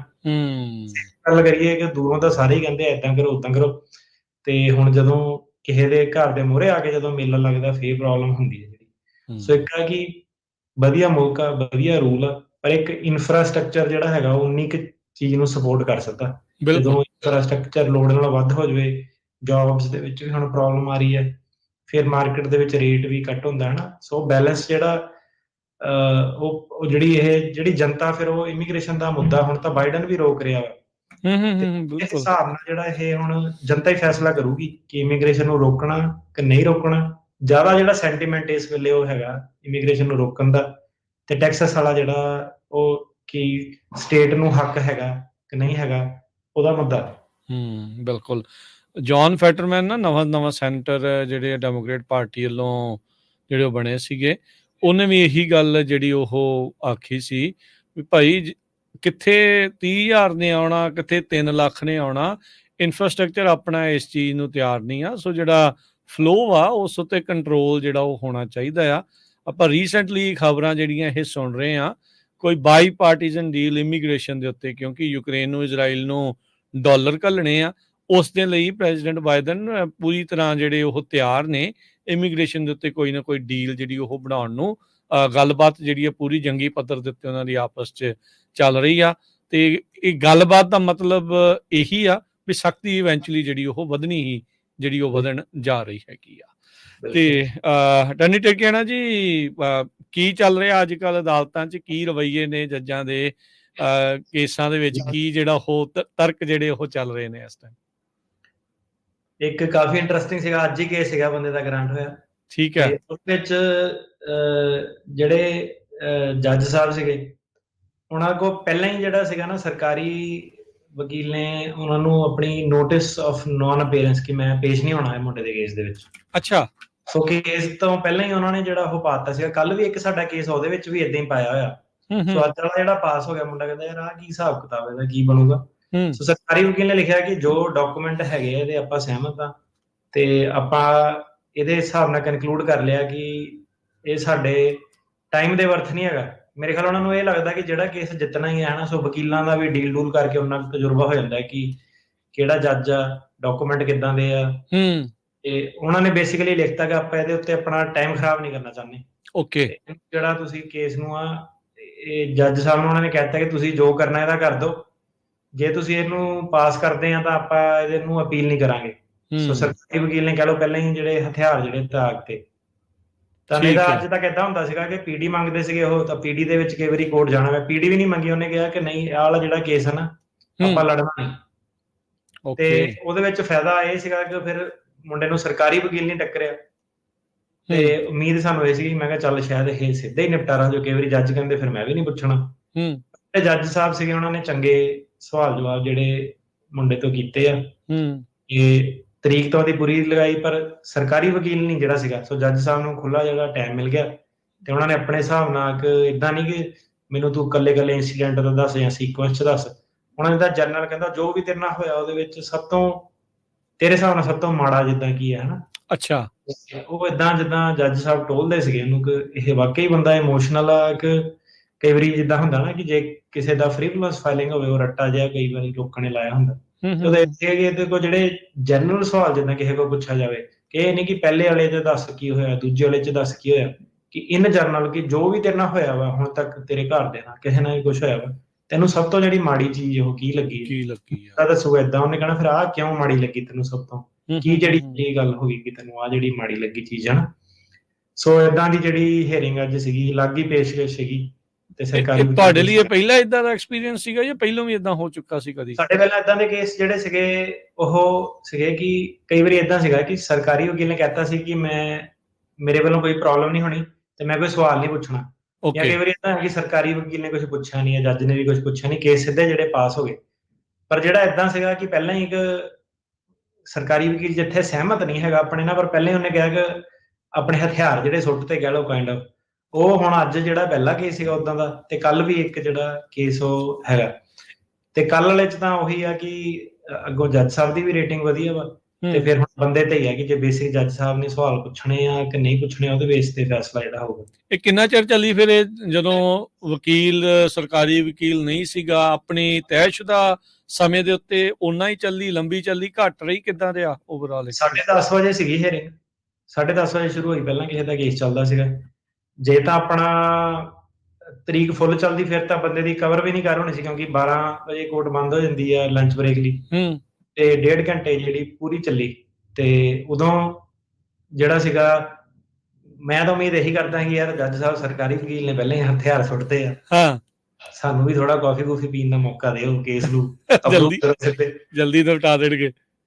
ਜੱਜ ਸਾਹਿਬ ਕਹਿਣ ਲੱਗ ਪਏ, ਕਹਿੰਦੇ ਇੱਕੋ ਏਦਾਂ ਪੁੱਛ, ਇੱਕੋ ਏਦਾਂ ਪੁੱਛ, ਸਵਾਲ ਵੀ ਮੇਰੇ ਤੋਂ ਹੀ ਪੁੱਛਾਏ ਸਾਰੇ। ਤੁਹਾਨੂੰ ਹੀ ਸਰਕਾਰੀ ਵਕੀਲ ਬਣਾਤਾ ਹੈ? ਹਾਂ, ਉਦੋਂ ਮੈਂ ਮੁੰਡੇ ਨੂੰ ਕਿਹਾ ਸੀ, ਮੈਂ ਕਿਹਾ ਭਰਾਵਾ ਤੂੰ ਨਾ ਕਿਤੇ ਸੋਚ ਕੇ ਆਈ ਕਿ ਬਾਹਲਾ ਹੀ ਰਿਲੈਕਸ ਜਿਹਾ ਹੋ ਗਏ ਕਿ ਕੁਝ ਪੁੱਛਣਾ ਹੀ ਨਹੀਂ, ਹਨਾ। ਹਾਂ, ਤੇ ਉਹੀ ਗੱਲ ਸੀ। ਅੱਛਾ, ਇਹ ਫਿਰ ਇਵੈਂਚੁਅਲੀ ਦੋ ਧਾਰੀ ਤਲਵਾਰ ਹੀ ਆ ਵੀ ਬੰਦਾ ਇੱਕ ਵਾਰੀ ਜਾਂ ਤਾਂ ਜਮੇ ਹੀ ਰਿਲੈਕਸ ਹੋ ਜਾਂਦਾ ਹੈ, ਉਹਦੇ ਵਿੱਚ ਵੀ ਗੜਬੜ ਹੋ ਜਾਂਦੀ ਆ, ਤੇ ਜਾਂ ਓਵਰਆਲ ਬੰਦੇ ਨੂੰ ਫਿਰ ਕਿੱਦਾਂ ਲੱਗਦਾ ਆ ਵੀ ਇਹ ਆਸਾਨ ਆ, ਮੁਸ਼ਕਲ ਆ, ਇਹਦੇ ਬੈਨੀਫਿਟ ਕੀ ਆ ਜਾਂ ਨੁਕਸਾਨ ਕੀ ਆ, ਕੀ ਕੋਈ ਵੇਵ ਕਰਨ ਦਾ ਜੇ ਹਾਂ ਚਾਹੁੰਦਾ ਜਾਂ ਨਾ ਚਾਹੁੰਦਾ ਜੇ ਤਾਂ ਫਿਰ ਕੀ ਹੁੰਦਾ ਹੈ? ਇਹਨੂੰ ਓਵਰਆਲ ਕਿੱਦਾਂ ਦੇਖਣਾ ਚਾਹੀਦਾ ਆ? ਤੇ ਕੀ ਤੁਹਾਡੇ ਸਾਥੀ ਵਕੀਲ ਵੀ ਦੱਸਦੇ ਆ ਵੀ ਇਹ ਚੀਜ਼ ਹੁਣ ਕਾਮਨ ਹੋ ਰਹੀ ਆ, ਵਕੀਲ ਆ ਨਹੀਂ ਰਹੇ ਏਦਾਂ ਵੀ ਆਪਾਂ ਟਾਈਮ ਨਹੀਂ ਜ਼ਾਇਆ ਕਰਨਾ? ਨਹੀਂ, ਆਹ ਜਿਹੜੀ ਚੀਜ਼ ਲੋਕੀ ਨਾ ਪੀੜੀ ਮੰਗ ਲੈਂਦੇ ਆ, ਬੜਾ ਸੀਗਾ ਇਹਦੇ ਵਿੱਚ। ਏਦਾਂ ਉਹਨੇ ਪੀੜੀ ਨਹੀਂ ਮੰਗੀ। ਅੱਛਾ, ਵਧੀਆ ਵੀ ਗੱਲ ਆ ਸਰਕਾਰੀ, ਉਹਨੇ ਪੀੜੀ ਪੂੜੀ ਨਹੀਂ ਮੰਗੀ। ਉਹਨੇ ਕਿਹਾ ਕਿ ਜੋ ਇਹਨੇ ਸਬਮਿਟ ਕਰਾਇਆ ਨਾ, ਜੋ ਇਹਦੇ ਡਾਕੂਮੈਂਟ ਆ, ਸਾਨੂੰ ਕੋਈ ਪ੍ਰੋਬਲਮ ਨਹੀਂ, ਉਹਦੇ ਬੇਸ ਤੇ ਤੁਸੀਂ ਫੈਸਲਾ ਕਰੋ ਇਹਦਾ। ਠੀਕ ਹੈ, ਜਿਹੜੀ ਕਿ ਵਧੀਆ ਚੀਜ਼ ਆ। ਜੇ ਨਹੀਂ ਤਾਂ ਹੁਣ ਜੇ ਕੋਈ ਸਰਕਾਰੀ ਵਕੀਲ ਨੇ ਪੀੜੀ ਮੰਗ ਲਵੇ, ਉਹ 'ਚ ਬੰਦੇ ਨਾਲ ਬਹੁਤ ਧੱਕਾ ਹੁੰਦਾ, ਵਕੀਲਾਂ ਦੀ ਫੀਸ ਡਬਲ ਪੈ ਜਾਂਦੀ ਹੈ, ਹਨਾ। ਉਹ ਸਾਰਾ ਜਿਹੜਾ ਕੰਮ ਪੈ ਜਾਂਦਾ। ਤੇ ਇਹਦੇ ਵਿੱਚ ਇਹ ਸੀਗਾ ਕਿ ਕਿਉਂਕਿ ਉਹਨੇ ਪੀੜੀ ਨਹੀਂ ਮੰਗੀ ਤੇ ਸਾਡਾ ਜਿਹੜਾ ਕੇਸ ਉਹ ਪਾਸ ਹੋ ਗਿਆ। ਜੇ ਸਰਕਾਰੀ ਵਕੀਲ ਨੇ ਪੀੜੀ ਦੀ ਰਿਕੁਐਸਟ ਦਿੱਤੀ ਹੁੰਦੀ ਤੇ ਉਹ ਪੈ ਜਾਣੀ ਸੀ ਫਿਰ। ਠੀਕ ਹੈ। ਸੋ ਓਵਰਆਲ ਜੇ ਕਿਸੇ ਦੇ ਨਾਲ ਏਦਾਂ ਹੋ ਰਿਹਾ ਤੇ ਜੇ ਉਹ ਪੀੜੀ ਮੰਗ ਰਹੇ ਆ ਤਾਂ ਫਿਰ ਤੁਸੀਂ ਤਾਂ ਜ਼ਿਰਾ ਵੀ ਨਹੀਂ ਸੀ ਉਹਨਾਂ ਨਾਲ ਕਰ ਸਕਦੇ, ਕੋਈ ਆਰਗੂਮੈਂਟ ਵੀ ਨਹੀਂ ਸੀ ਉੱਥੇ ਹੋ ਸਕਦਾ ਫਿਰ? ਹਾਂਜੀ, ਇੱਕ ਸਾਡੇ ਇਸ ਹਫਤੇ ਪੀੜੀ ਵੀ ਦਿੱਤੀ ਹੈ ਬੰਦੇ ਨੂੰ। ਕਈ ਜੱਜ ਜਿਹੜੇ ਉਹ ਸਿੱਧੇ ਪੀੜੀ ਮੰਗੋ ਤਾਂ ਦੇ ਦਿੰਦੇ, ਉਹ ਨਹੀਂ ਆਰਗੂਮੈਂਟ ਸੁਣਦੇ। ਵੈਨਾਈਸ ਦੇ ਵਿੱਚ ਕਈ ਜੱਜ ਹੈਗੇ ਨਹੀਂ ਸੁਣਦੇ ਪੀੜੀ, ਸਰਕਾਰ ਨੇ ਮੰਗ ਲਈ ਤਾਂ ਮੰਗ ਲਈ। ਜਿਹੜੇ ਵਧੀਆ ਜੱਜ ਆ ਕਈ ਵਾਰੀ ਉਹ ਨਹੀਂ ਪੀੜੀ ਦਿੰਦੇ। ਠੀਕ ਆ। ਤੇ ਹੁਣ ਜਿੱਦਾਂ ਤੁਸੀਂ ਕਹਿੰਦੇ ਵੀ ਕਈ ਥਾਵਾਂ ਤੇ ਏਦਾਂ ਵੀ ਆ ਵੀ ਜੱਜ ਵੀ ਨਾਨ ਪ੍ਰੈਜ਼ੈਂਟ ਆ ਤੇ ਉਹ ਆਪਸੀ ਤੁਹਾਨੂੰ ਵਕੀਲਾਂ ਨੂੰ ਕਹਿ ਦਿੰਦਾ ਵੀ ਤੁਸੀਂ ਆਪੇ ਫੈਸਲਾ ਲੈ ਲਓ, ਏਦਾਂ ਤਾਂ ਨਹੀਂ ਉਹ ਹੁੰਦਾ ਕਦੀ? ਕੀ ਜੀ? ਵੀ ਇਹੀ ਚੀਜ਼ ਹੋਈ ਆ ਵੀ ਵਕੀਲ ਹੀ ਨਹੀਂ ਮੌਜੂਦ ਹੋਊਗਾ, ਏਦਾਂ ਤਾਂ ਨਹੀਂ ਆ ਵੀ ਜੱਜ ਨਹੀਂ ਮੌਜੂਦ ਤੇ ਜੱਜ ਕਹਿੰਦਾ ਵੀ ਚਲੋ ਤੁਸੀਂ ਆਪਸ 'ਚ ਸਲਾਹ ਕਰਕੇ ਏਦਾਂ ਕਰ ਸਕਦੇ ਹੋ? ਏਦਾਂ ਦੀ ਅੱਜ ਤੱਕ ਨਹੀਂ ਕਦੀ ਹੋਇਆ ਹੋ? ਨਹੀਂ, ਜੱਜ ਸਾਹਿਬ ਜੇ ਨਹੀਂ ਹੁੰਦੇ ਉਹ ਤਾਂ ਫਿਰ ਤਰੀਕ ਹੀ ਕੈਂਸਲ ਹੋ ਕੇ ਮੂਵ ਹੋ ਜਾਣੀ। ਜੱਜ ਸਾਹਿਬ ਦਾ ਕਿੰਗ ਆਪਣੇ ਨਹੀਂ ਆਏ, ਨਹੀਂ ਉਹਨਾਂ ਨੇ ਆਪਣੇ ਅਸਿਸਟੈਂਟ ਨੂੰ ਫੋਨ ਕਰਨਾ ਕਿ ਜਾ ਕੇ ਕਹਿ ਦਿਓ ਏਦਾਂ। ਅੱਛਾ, ਵੀ ਅੱਜ ਨਹੀਂ ਆਉਣਗੇ ਮਹਾਰਾਜ? ਹੈ ਸਾਹਿਬ ਦਾ ਕੀ, ਉਹ ਤਾਂ ਵਿੱਚੋਂ ਤਰੀਕ ਤੇ ਕਹਿ ਦੇਣ ਕਿ ਨਹੀਂ ਮੈਂ ਅੱਜ, ਮੇਰੀ ਸਿਹਤ ਖਰਾਬ ਆ, ਮੇਰਾ ਮੂਡ ਨਹੀਂ ਹੈ ਨਾ। ਮੂਡ ਦੇ ਉੱਤੇ ਵੀ ਕੰਮ ਚਲੇ ਜਾਂਦਾ ਹੈ ਇਹ ਸਾਰੀਆਂ ਜਿਹੜੀਆਂ ਚੀਜ਼ਾਂ ਦਾ। ਸੋ ਡੈਫੀਨੇਟਲੀ, ਪਰ ਇਹਦੇ ਵਿੱਚੋਂ ਬਾਟਮ ਲਾਈਨ ਤਾਂ ਆਈ ਥਿੰਕ ਅਟਾਰਨੀ ਟਿਰਕੀਆਣਾ ਜੀ ਇਹੀ ਆ ਵੀ ਤਿਆਰੀ ਬੰਦੇ ਦੀ ਪੂਰੀ ਹੋਣੀ ਚਾਹੀਦੀ ਆ। ਯੂ ਨੈਵਰ ਨੋ ਅੱਗੇ ਕੀ ਟੱਕਰ ਜਾਣਾ ਹੈ, ਕੀ ਜਿਹੜਾ ਉਹ ਹੋਊਗਾ। ਜੀ ਬਿਲਕੁਲ, ਤਿਆਰੀ ਪੂਰੀ ਹੋਣੀ ਚਾਹੀਦੀ। ਇੱਕ ਹੋਰ ਸੀਗਾ ਆਪਣਾ ਕੇਸ ਸੀਗਾ, ਉਹ ਬੜਾ ਯੂਨੀਕ ਕੇਸ ਸੀਗਾ। ਆਰਿਆ ਸਮਾਜ ਦੇ ਰਿਲੇਟਡ ਜਿਹੜਾ ਕੇਸ ਸੀਗਾ, ਹਨਾ। ਅੱਛਾ। ਤੇ ਉਹ ਜਿਹੜਾ ਆਰਿਆ ਸਮਾਜ ਦਾ, ਉਹ ਵੀ ਪਹਿਲਾ ਕੇਸ ਸੀਗਾ, ਮੈਂ ਨਹੀਂ ਕਦੀ ਕੀਤਾ ਏਦਾਂ ਦਾ, ਸੁਣਿਆ। ਤੁਸੀਂ ਵੀਡੀਓ ਵੀ ਪਾਈ ਸੀਗੀ? ਹਾਂਜੀ। ਸੋ ਆਰਿਆ ਸਮਾਜ, ਮੈਨੂੰ ਤਾਂ ਪਤਾ ਵੀ ਨਹੀਂ ਸੀਗੀ ਹੁੰਦਾ ਨਾ, ਇੰਨੀ ਧਰਮ ਦੀ ਕਿੱਥੇ ਨੌਲੇਜ ਆਪਾਂ ਨੂੰ। ਜੀ ਤੇ ਜਿਹੜੀ ਆਰਿਆ ਸਮਾਜ, ਜਿੱਦਾਂ ਕਾਫੀ ਸਾਰੇ ਜਿਹੜੇ ਹਿੰਦੂ ਹੁੰਦੇ ਆਰਿਆ ਸਮਾਜ ਨੂੰ ਮੰਨਦੇ ਆ ਹਨਾ, ਉਹਨਾਂ ਦੀ ਆਪਣੀ ਕਹਿ ਲਓ ਇੱਕ ਨਾਰਮਲ ਉਹਨਾਂ ਦੀ ਜਿਹੜੀ ਕਹਿ ਲਓ ਕਿ ਮਾਨਤਾ ਆ। ਉਹ ਸਨਾਤਨ ਧਰਮ ਨੂੰ ਮੰਨਦਾ ਆਰਿਆ ਸਮਾਜੀ ਜਿੱਦਾਂ ਬੰਦਾ ਸੀਗਾ, ਤੇ ਉਹਨੇ ਆਪਣਾ ਬੜਾ ਬੇਸਿਕ ਜਿਹਾ ਉਹਦਾ ਸੀਗਾ ਕਿ ਮੈਂ ਆਰਿਆ ਸਮਾਜੀ ਹਾਂ, ਮੇਰਾ ਆਹ ਕੇਸ ਆ ਕਿ ਹਿੰਦੂ ਰੀਤੀ ਰਿਵਾਜ ਜਿਹੜੇ ਆਪਣੇ ਬੇਸਿਕ ਲੈਵਲ ਤੇ ਕਰਦਾ ਸੀਗਾ, ਤੇ ਜੋ ਵੀ ਆਪਣੇ ਦੇਸ਼ ਦੇ ਵਿੱਚ ਕਹਿ ਲਓ ਦਿਖਾਵਾ ਅੱਜ ਕੱਲ ਜ਼ਿਆਦਾ, ਕਈ ਵਾਰੀ ਹਨਾ ਨੈਸ਼ਨਲਿਜ਼ਮ ਦਾ ਭੂਤ ਵੀ ਬਹੁਤ ਲੋਕਾਂ ਨੂੰ ਜਿਹੜਾ ਚੜਿਆ, ਉਹ ਵੀ ਤੁਹਾਨੂੰ ਪਤਾ ਅੱਜ ਕੱਲ ਵੋਟਾਂ ਦਾ ਸੀਜ਼ਨ ਆ, ਤੇ ਲੀਡਰ ਵੀ ਜਿਹੜੇ ਸਾਰੇ ਉਹ ਦਿਖਾਵੇ ਵੱਲ ਜ਼ਿਆਦਾ ਜਿਹੜੇ ਪੈ ਗਏ ਹਨਾ। ਤੇ ਉਹ ਬੰਦੇ ਦਾ ਕਲੇਮ ਸਿਰਫ ਇਹ ਸੀਗਾ ਕਿ ਮੈਂ ਹਿੰਦੂ ਹਾਂ, ਤੇ ਮੈਂ ਜਿਹੜਾ ਆਪਣਾ ਨਾਰਮਲ ਮੈਂ ਗਤੀਵਿਧੀ ਜਿਹੜੀ ਕਰਦਾ ਉਹ ਨਾਰਮਲ ਜਿਹੜਾ ਉਹ, ਤੇ ਮੈਂ ਜਦੋਂ ਆਪਣੇ ਧਰਮ ਦੀ ਕਰਦਾ ਵਾਂ ਅੱਗੇ ਪੱਖ ਰੱਖਦਾ ਜੀ, ਤੇ ਉਹਦੇ ਨਾਲ ਕੀ ਆ ਕਿ ਜਿਹੜਾ ਆਮ ਪੋਲਿਟਿਕਸ 'ਚ ਇਨਵੋਲਵ ਹੋਇਆ ਬੰਦਾ, ਉਹ ਮੇਰੀ ਨਿੰਦਿਆ ਕਰਦਾ, ਜਾਂ ਕਈ ਵਾਰੀ ਤੁਸੀਂ ਸੋਸ਼ਲ ਮੀਡੀਆ ਤੇ ਜਾਓ, ਉਹ 'ਚ ਤੁਸੀਂ ਕੁਛ ਵੀ ਕਹਿ ਲਓ ਧਰਮ ਬਾਰੇ, ਉਹ 'ਚ ਜਨਤਾ ਮਗਰ ਪੈ ਜਾਂਦੀ ਆ। ਏਦਾਂ ਦਾ ਉਹਦਾ ਕੇਸ ਸੀਗਾ। ਸੋ ਏਦਾਂ ਦਾ ਜਿਹੜਾ ਉਹਦਾ ਸ਼ੁਰੂ ਹੋਇਆ, ਤੇ ਉਹ ਇਹੀ ਅੱਗੇ ਪ੍ਰਚਾਰ ਵੀ ਲੋਕਾਂ ਨੂੰ ਕਰਦਾ ਸੀਗਾ, ਤੇ ਉਹਦੇ ਬੇਸ ਤੇ ਕਈ ਉਹਦੇ ਹੋਰ ਵਿੱਚ ਪਹਿਲੂ ਸੀਗੇ ਟੈਕਨੀਕਲ ਜਿਹੜੇ ਸੀਗੇ ਹਨਾ, ਤੇ ਉਹ ਚੀਜ਼ ਦਾ ਜਿਹੜਾ ਉਹਦਾ ਕੇਸ ਸੀਗਾ ਕਾਫੀ ਇੰਟਰਸਟਿੰਗ ਰਿਹਾ ਕਿ ਪਾਰਟਿਕੂਲਰ ਸੋਸ਼ਲ ਗਰੁੱਪ ਕਿਹੜੇ ਹਿਸਾਬ ਨਾਲ ਉਹ ਬਣਦਾ, ਕਿਉਂਕਿ ਆਰਿਆ ਸਮਾਜੀ ਦਾ ਬਹੁਤ ਜ਼ਿਆਦਾ ਹੈਗੇ ਆ, ਹਿੰਦੂ ਦਾ ਬਹੁਤ ਜ਼ਿਆਦਾ, ਲੋਕੇਸ਼ਨ ਕਿਉਂ ਨਹੀਂ ਕਰ ਸਕਦਾ, ਕਿਉਂਕਿ ਬੀਇੰਗ ਅ ਹਿੰਦੂ ਕਿਤੇ ਹੋਰ ਚਲ ਜਾਵੇ ਹਨਾ, ਹੋਰ ਜਗ੍ਹਾ ਵੀ ਉਹ ਤਾਂ ਮੈਜੋਰਟੀ ਵਾਲੀ ਆ ਹਰ ਪਾਸੇ। ਸੋ ਉਹ ਵਾਲਾ ਜਿਹੜਾ ਕੇਸ ਸੀਗਾ, ਤੇ ਬੰਦਾ ਜਦੋਂ ਆਪਣੇ ਕੋਲ ਆਇਆ ਸੀਗਾ, ਕਈ ਵਾਰੀ ਹਨਾ ਜਿੱਦਾਂ ਬੰਦਾ ਹੁੰਦਾ ਕਿ ਯਾਰ ਮੈਂ ਕੀ ਕਰਨਾ ਮੇਰਾ ਏਦਾਂ ਨਾ, ਤਾਂ ਜੋ ਤੇਰਾ ਹੈਗਾ ਤੂੰ ਉਹੀ ਦੱਸ, ਉਹਨਾਂ ਦੱਸ। ਟੈਕਨੀਕੈਲਿਟੀ ਦੇ ਬੇਸ ਤੇ ਆਪਾਂ ਦੇਖਦੇ ਹਾਂ ਕਿ ਕੇਸ ਕਿੱਧਰ ਨੂੰ ਜਾਂਦਾ। ਇਹ ਕਿੰਨਾ ਕੁ ਚਿਰ ਜਿਹੜਾ ਉਹ ਲੱਗਾ, ਤੇ ਕਿੱਦਾਂ ਦੀ ਉੱਥੇ ਤਰਕ, ਜੇ ਤੁਸੀਂ ਸ਼ੇਅਰ ਕਰ ਸਕਦੇ ਆ, ਕਿੱਦਾਂ ਦੀਆਂ ਗੱਲਾਂ ਜਿਹੜੀਆਂ ਉੱਥੇ ਸੀਗੀਆਂ? 2 ਹੀਅਰਿੰਗਸ ਪਈਆਂ, ਠੀਕ ਹੈ, ਪਹਿਲਾਂ ਪੂਰੀ ਫੁੱਲ 4 ਘੰਟੇ, ਫਿਰ ਦੁਬਾਰਾ ਇਹਦੀ ਜਿਹੜੀ ਦੂਜੀ ਹੀਅਰਿੰਗ ਸੀਗੀ, ਤੇ ਰੀਲੋਕੇਸ਼ਨ ਦਾ ਜ਼ਿਆਦਾ ਜਿਹੜਾ ਮੁੱਦਾ ਸੀਗਾ, ਤੇ ਇੱਕ ਪਾਰਟਿਕੂਲਰ ਸੋਸ਼ਲ ਗਰੁੱਪ ਵਾਲਾ, ਕਿ ਪਾਰਟਿਕੂਲਰ ਸੋਸ਼ਲ ਗਰੁੱਪ ਕੀ ਹੈ ਨਾ, ਹੁਣ ਜੇ ਬੰਦਾ ਕਹਿੰਦਾ ਕਿ ਮਤਲਬ ਇਹਦੇ ਵਿੱਚ ਟੈਕਨੀਕੈਲਿਟੀ ਆ ਜਾਂਦੀ। ਫੋਰ ਐਗਜ਼ਾਮਪਲ ਜੇ ਕੋਈ ਮਤਲਬ ਫੀਮੇਲ ਦਾ ਕੇਸ ਆ, ਉਹ ਕਹਿੰਦੀ ਆ ਕਿ ਮੇਰੇ ਨਾਲ ਆਹ ਪ੍ਰੋਬਲਮ ਹੋਈ ਆ ਹਨਾ, ਜਾਂ ਡੋਮੈਸਟਿਕ ਵਾਇਲੈਂਸ ਜਾਂ ਕਈ ਰੇਪ ਵਿਕਟਿਮ ਜਿੱਦਾਂ ਹੁੰਦੇ ਆ, ਸੋ ਉਹਨੂੰ ਕਹੋਗੇ ਕਿ ਚੱਲ ਤੇਰੇ ਨਾਲ ਮਾੜਾ ਜ਼ਰੂਰ ਹੋਇਆ, ਪਰ ਤੂੰ ਹੋਰ ਕਿਸੇ ਸਟੇਟ ਜਾ ਕੇ ਕਿਉਂ ਨਹੀਂ ਰਹਿ ਸਕਦੀ, ਸਾਊਥ ਇੰਡੀਆ 'ਚ ਕਿਉਂ ਨਹੀਂ ਰਹਿ ਸਕਦੀ, ਤੇ ਕਹਿਣਾ ਮੇਰਾ ਏਦਾਂ ਪ੍ਰੋਬਲਮ, ਪਰ ਉਹਨੇ ਕਹਿਣਾ ਕਿ ਤੈਨੂੰ ਕਿਹੜਾ ਵੇਖ ਕੇ ਜਾਂ ਤੇਰੇ ਮੱਥੇ ਤੇ ਲਿਖਿਆ ਹੋਇਆ ਕਿ ਤੇਰੇ ਨਾਲ ਧੱਕੇ ਹੋਏ ਆ, ਕੋਈ ਇਹ ਫਿਜ਼ੀਕਲ ਅਪੀਅਰੈਂਸ ਵਾਲਾ ਜਾਂ ਉਹ ਨਹੀਂ ਹੈ ਨਾ। ਸੋ ਉਹਦਾ ਹੈਗਾ ਕਿ ਰੀਲੋਕੇਸ਼ਨ ਦਾ ਮੁੱਦਾ ਇਹ ਆ ਕਿ ਤੁਹਾਨੂੰ ਪ੍ਰੋਬਲਮ ਕੀ ਆਊਗੀ ਕਿਸੇ ਹੋਰ ਪਾਸੇ ਜਾ ਕੇ। ਸੋ ਸੇਮ ਚੀਜ਼ ਉਹਦੀ ਸੀਗੀ ਕਿ ਤੈਨੂੰ ਐਜ਼ ਆ ਸਮਾਜੀ ਕੀ ਪ੍ਰੋਬਲਮ ਆਊਗੀ, ਤੇ ਉਹਦੇ ਵਿੱਚ ਕੰਟਰੀ ਕੰਡੀਸ਼ਨਸ ਦੇ ਥਰੂ ਹੀ ਹੁੰਦਾ ਮੋਸਟਲੀ ਕਿ ਕੱਟੜਪੰਥੀ ਜਿਹਨੂੰ ਕਹਿੰਦੇ ਆ, ਉਹ ਰਾਈਜ਼ ਤੇ ਕਿੱਦਾਂ ਕਿਉਂ ਆ, ਕੀ ਆਰਟੀਕਲ ਨਿਊਜ਼ ਉੱਥੋਂ ਜਿਹੜੀਆਂ ਹੈਗੀਆਂ, ਸੋਸ਼ਲ ਮੀਡੀਆ ਤੇ ਕੀ ਮਾਹੌਲ ਚੱਲਦਾ, ਸੋ ਉਹਦੇ ਬੇਸ ਤੇ ਉਹਦੀ ਜਿਹੜੀ ਰੀਲੋਕੇਸ਼ਨ ਦੀ ਸੀਗੀ। ਫਿਰ ਦੂਸਰੀ ਜਿੱਦਾਂ ਆਹੀ ਜੇ ਰੇਪ ਵਿਕਟਿਮ ਵਾਲੀ ਐਗਜ਼ਾਮਪਲ ਲਈਏ ਕਿ ਤੁਸੀਂ ਇਹ ਨਹੀਂ ਕਹਿ ਸਕਦੇ ਕਿ ਐਜ਼ ਅ ਫੀਮੇਲ ਮੇਰਾ ਪਾਰਟਿਕੂਲਰ ਸੋਸ਼ਲ ਗਰੁੱਪ, ਉਹਨੇ ਕਹਿਣਾ ਫੀਮੇਲ ਤਾਂ ਬਹੁਤ ਜ਼ਿਆਦਾ, ਤੇਰਾ ਫੀਮੇਲ ਜੇ ਆਪਾਂ ਕਹਿ ਦਈਏ ਤਾਂ ਹਾਫ ਪਾਪੂਲੇਸ਼ਨ ਹੈਗੀ ਹੈ, ਉਹ ਤਾਂ ਸਾਈਜ਼ ਬਹੁਤ ਜ਼ਿਆਦਾ। ਪਾਰਟਿਕੂਲਰ ਸੋਸ਼ਲ ਗਰੁੱਪ ਮਤਲਬ ਕਿ ਤੁਸੀਂ ਨੈਰੋ ਕਰਨਾ, ਕਿ ਤੁਸੀਂ ਬਾਕੀ ਜਿਹੜਾ ਸਮੁਦਾਇ ਆ, ਸਮਾਜ ਆ, ਉਹਨਾਂ ਤੋਂ ਘੱਟ ਗਿਣਤੀ ਕਿਹੜੇ ਹਿਸਾਬ ਨਾਲ, ਜੇ ਤੁਸੀਂ ਕਹਿੰਦੇ ਮੈਂ ਸਿੱਖ ਹੋਊਗਾ, ਸਿੱਖ ਤਾਂ ਬਹੁਤ ਜ਼ਿਆਦਾ ਹੋਰ ਵੀ ਕਿਤੇ ਰਹਿੰਦੇ ਆ, ਸੋ ਪਾਰਟਿਕੂਲਰ ਸੋਸ਼ਲ ਗਰੁੱਪ ਨਹੀਂ ਬਣਦਾ। ਤੇ ਇਹ ਜਿਹੜਾ ਪ੍ਰੋਬਲਮ ਇੱਕ ਹਮੇਸ਼ਾ ਰਹਿੰਦੀ ਹੈ। ਤੇ ਫਿਰ ਹੁਣ ਜਿੱਦਾਂ ਮੰਨ ਲਓ ਕੋਈ ਬੰਦਾ ਕਹਿੰਦਾ ਕਿ ਉਹ ਹਿਜਾਬ ਪਾਉਂਦਾ ਹੈ ਨਾ, ਜਿੱਦਾਂ ਆਪਣਾ ਜਾਂ ਉਹਦੀ ਡਰੈਸਿੰਗ ਸੈਂਸ ਕੋਈ ਹੋਰ ਆ, ਕਿ ਰਿਲੀਜੀਅਸ ਜਿਹੜਾ ਅਟਾਇਰ ਹੁੰਦਾ ਉਹਨੂੰ ਚੇਂਜ ਕਰਦਾ, ਕਹਿਣਾ ਇਹਦੀ ਫਿਰ ਇਹਦੇ ਅੰਕੜੇ ਬਹੁਤ ਘੱਟ ਆ, ਤੇ ਉਹਨੇ ਕਹਿਣਾ ਪਰ ਉਹ ਜਗ੍ਹਾ ਚੱਲ ਜਾਓ ਜਿੱਥੇ ਹਿਜਾਬ ਜ਼ਿਆਦਾ ਪਾਉਂਦੇ ਆ, ਉੱਥੇ ਤੁਹਾਨੂੰ ਕਿੱਦਾਂ ਪਛਾਣੋਗੇ ਹਨਾ। ਸੋ ਏਦਾਂ ਦੀਆਂ ਜਿਹੜੀਆਂ ਚੀਜ਼ਾਂ ਉਹ ਜਿਹੜੀਆਂ ਪਾਰਟਿਕੂਲਰ ਸੋਸ਼ਲ ਗਰੁੱਪ ਦੇ ਵਿੱਚ ਆਉਂਦੀਆਂ, ਸੋ ਉਸ ਚੀਜ਼ ਦਾ ਜਿਹੜਾ ਕੇਸ ਸੀਗਾ, ਤਾਂ ਕਰਕੇ ਇਹਦੀ ਜਿਹੜੀ ਥੋੜੀ ਟੈਕਨੀਕੈਲਿਟੀ ਜ਼ਿਆਦਾ ਜਿਹੜੀ ਹੋ ਗਈ ਸੀਗੀ, ਬਟ ਇਵੈਂਚੁਅਲੀ ਜਿਹੜਾ ਕੇਸ ਪਾਸ ਹੋ ਗਿਆ। ਸੋ ਜਿੱਦਾਂ ਪਾਰਟਿਕੂਲਰ ਸੋਸ਼ਲ ਗਰੁੱਪ ਆ, ਕਿਸੇ ਦਾ ਪੋਲੀਟੀਕਲ ਹੁੰਦਾ, ਕਿਸੇ ਦਾ ਸੋਸ਼ਲ ਹੁੰਦਾ, ਵੱਖ-ਵੱਖ ਆਧਾਰ ਦੇ ਉੱਤੇ ਅਸਾਈਲਮ ਹੁੰਦੇ। ਜੇ ਤੁਸੀਂ ਇੱਕ ਵਾਰੀ ਉਹ ਥੋੜਾ ਸਾਨੂੰ ਆਪਣੇ ਜਿਹੜੇ ਸੁਣਨ ਵਾਲੇ ਆ, ਦੇਖਣ ਵਾਲੇ, ਉਹਨਾਂ ਨੂੰ ਥੋੜਾ ਉਹ ਐਕਸਪਲੇਨ ਕਰੋ। ਸੋ ਪਾਰਟਿਕੂਲਰ ਸੋਸ਼ਲ ਗਰੁੱਪ ਦਾ ਇਦਾਂ ਕਿ ਜਿੱਦਾਂ ਪਹਿਲਾਂ ਸੀਗਾ ਕਿ ਫੋਰ ਐਗਜ਼ਾਮਪਲ ਸਿੱਖ ਕਿਤੇ ਹੋਰ ਕਿਸੇ ਸਟੇਟ 'ਚ ਕਿਉਂ ਨਹੀਂ ਜਾ ਸਕਦੇ ਹਨਾ, ਮਤਲਬ ਉੱਥੇ ਤਾਂ ਹੋਰ ਬਹੁਤ ਸਿੱਖ ਰਹਿੰਦੇ ਆ, ਉਹ ਪਾਰਟੀਕੂਲਰ ਸੋਸ਼ਲ ਗਰੁੱਪ ਨਹੀਂ ਮੰਨਦਾ ਕਿਉਂਕਿ ਭਾਵੇਂ 2% ਹੀ ਆਬਾਦੀ ਆ ਪਰ ਫਿਰ ਵੀ ਕਾਫੀ ਜਿਹੜੇ ਲੋਕ ਜਨਸੰਖਿਆ 'ਚ ਆਉਂਦੇ ਆ। ਠੀਕ ਹੈ।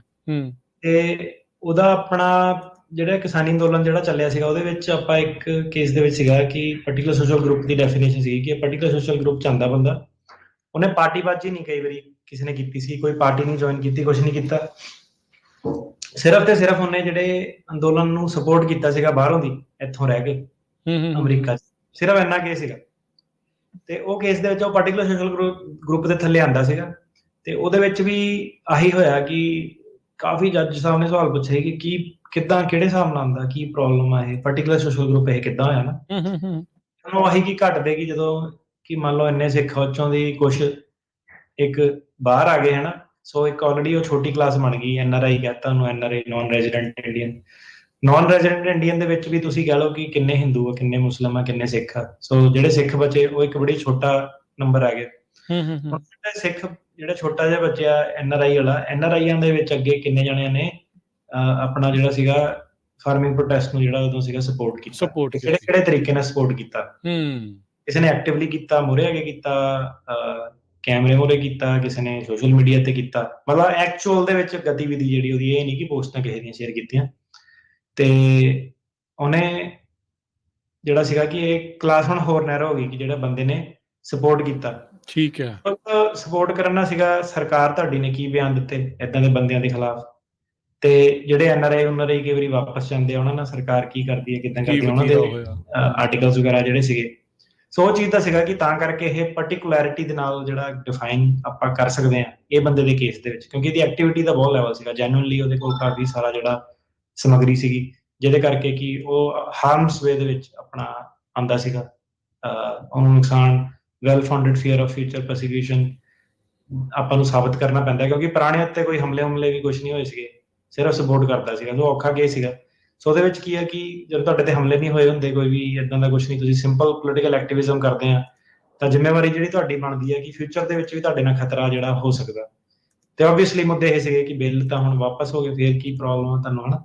ਸੋ ਇਦਾਂ ਕਾਫੀ ਜਿਹੜੀ ਟੈਕਨੀਕਲ ਡਿਟੇਲ ਸੀਗੀਆਂ। ਸੋ ਪਾਰਟੀਕੂਲਰ ਸੋਸ਼ਲ ਗਰੁੱਪ ਦਾ ਇਦਾਂ ਕਿ ਕੋਈ ਇਦਾਂ ਨਹੀਂ ਕਿ ਇਹਨੂੰ ਧਿਆਨ ਚ, ਜਦੋਂ ਕਹਿੰਦਾ ਕੀ ਬੰਦੇ ਨੂੰ ਧਿਆਨ ਚ ਰੱਖਣਾ ਚਾਹੀਦਾ, ਇਹ ਬੰਦਾ ਧਿਆਨ ਦੇ ਵਿੱਚ ਕੁਝ ਨਹੀਂ ਰੱਖ ਸਕਦਾ, ਇਹ ਤਾਂ ਜੋ ਬੰਦੇ ਨਾਲ ਹੋਇਆ, ਜਿਹੜੇ ਹੁਣ ਕਈ ਵਾਰੀ ਦਲਿਤ ਦੇ ਕੇਸ ਆਪਣੇ ਕੋਲ ਬੜੇ ਆਉਂਦੇ ਆ, ਉਹ ਪਾਰਟੀਕੂਲਰ ਸੋਸ਼ਲ ਗਰੁੱਪ ਆ, ਕਿਉਂ ਹਜ਼ਾਰਾਂ ਸਾਲਾਂ ਤੋਂ, ਸਦੀਆਂ ਤੋਂ ਸਰਕਾਰ ਉੱਚ ਕਹੂਗੀ ਪ੍ਰੂਵ ਕਰੋ, ਪ੍ਰੂਵ ਕਰ ਸਕਦੇ ਆਰਟੀਕਲ, ਇਹ ਕਿਤੇ ਵੀ ਨਹੀਂ ਜਾ ਸਕਦੇ, ਜਿਹੜੀ ਸਟੇਟ 'ਚ ਮਰਜ਼ੀ ਚਲ ਜਾਓ, ਹਰੇਕ ਸਟੇਟ ਦਾ ਤੁਹਾਨੂੰ 100 50 ਆਰਟੀਕਲ ਲੱਭ ਜਾਣੇ ਕਿ ਦਲਿਤ ਦੇ ਨਾਲ ਕੀ ਹੁੰਦਾ ਉੱਥੇ ਹਨਾ। ਉਹਦੇ ਵਿੱਚ ਉਹਨੂੰ ਕਹਿੰਦੇ ਆ ਇੱਕ ਪੈਟਰਨ ਆਫ ਡਿਸਕ੍ਰਿਮੀਨੇਸ਼ਨ, ਕਿ ਆਲਰੇਡੀ ਸਟੈਬਲਿਸ਼ਡ ਪੈਟਰਨ ਹੈਗਾ, ਤੁਸੀਂ ਉਹਨੂੰ ਪ੍ਰੈਕਟਿਸ ਨੂੰ ਆਲਰੇਡੀ ਪ੍ਰੂਵ ਜਿਹੜੀ ਕਰ ਸਕਦੇ ਆ ਕਿ ਆ ਇੱਕ ਵਰਗ ਇਹਦੇ ਲੋਕਾਂ ਨਾਲ ਜਿਹੜਾ ਧੱਕਾ ਕਰਦੇ ਆ, ਜਾਤ ਪਾਤ ਦੇ ਬੇਸ ਤੇ ਧੱਕਾ ਕਰਦੇ ਆ, ਬੈਕਵਰਡ ਕਲਾਸ ਦੇ ਬੇਸ ਤੇ ਜਿਹੜਾ ਧੱਕਾ ਕਰਦੇ ਆ।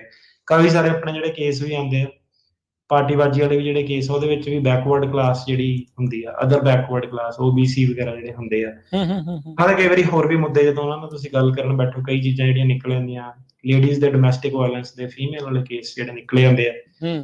ਕੇਸ ਦੇ ਵਿੱਚ ਇਹ ਸੀਗਾ ਕਿ ਜਿੱਦਾਂ ਹੁਣ ਆਪਾਂ ਆਏ ਆ, ਪੁਰਾਣੇ ਵੀ ਕਈ ਵਾਰੀ ਕੇਸ ਚੱਕੀ ਦੇ, ਪੁਰਾਣੇ ਵਕੀਲਾਂ ਤੋਂ ਵੀ ਸਾਡੇ ਕੋਲ ਜਦੋਂ ਆਉਂਦੇ ਆ, ਇੱਕ ਤੋਂ ਵੱਧ ਕਈ ਵਾਰੀ ਪਹਿਲੂ ਜਿਹੜਾ ਹੋ ਜਾਂਦਾ, ਤੇ ਬੰਦਾ ਕਹਿੰਦਾ ਯਾਰ ਮੈਂ ਸੋਚਦਾ ਕੁਛ ਸੀਗਾ, ਪਾਸ ਮੇਰਾ ਕਿਸੇ ਤੇ ਹੋ ਗਿਆ ਕੇਸ ਤੇ ਜੱਜ ਸਾਹਿਬ ਵੀ ਕਹਿੰਦਾ ਮਲਟੀਪਲ ਗਰਾਊਂਡ ਆ, ਕਿਹੜੇ ਵਾਲੇ ਤੇ ਬੇਸ ਤੇ ਤੁਸੀਂ ਡਿਸੀਜਨ ਤੇ ਪਾਸ ਕਰਾਉਣਾ। ਮੈਂ ਕਿਹਾ ਤੁਸੀਂ ਯਾਰ ਕੋਈ ਕਰ ਦਿਓ, ਕੇਸ ਪਾਸ ਕਰੋ। ਅਗਲੇ ਨੂੰ ਕੇਸ ਪਾਸ ਦਾ ਮਤਲਬ ਆ ਵੀ ਉਹ ਚੀਜ਼ ਜਿਹੜੀ ਉਹ ਹੋਣੀ, ਜਿਹੜੀ ਉਹ ਚਾਹੀਦੀ ਆ। ਸੋ ਦੇਖੋ ਕਾਫੀ ਕੁਛ ਇਸ ਦੇ ਵਿੱਚ ਜਿਹੜਾ ਉਹ ਰਹਿੰਦਾ ਆ।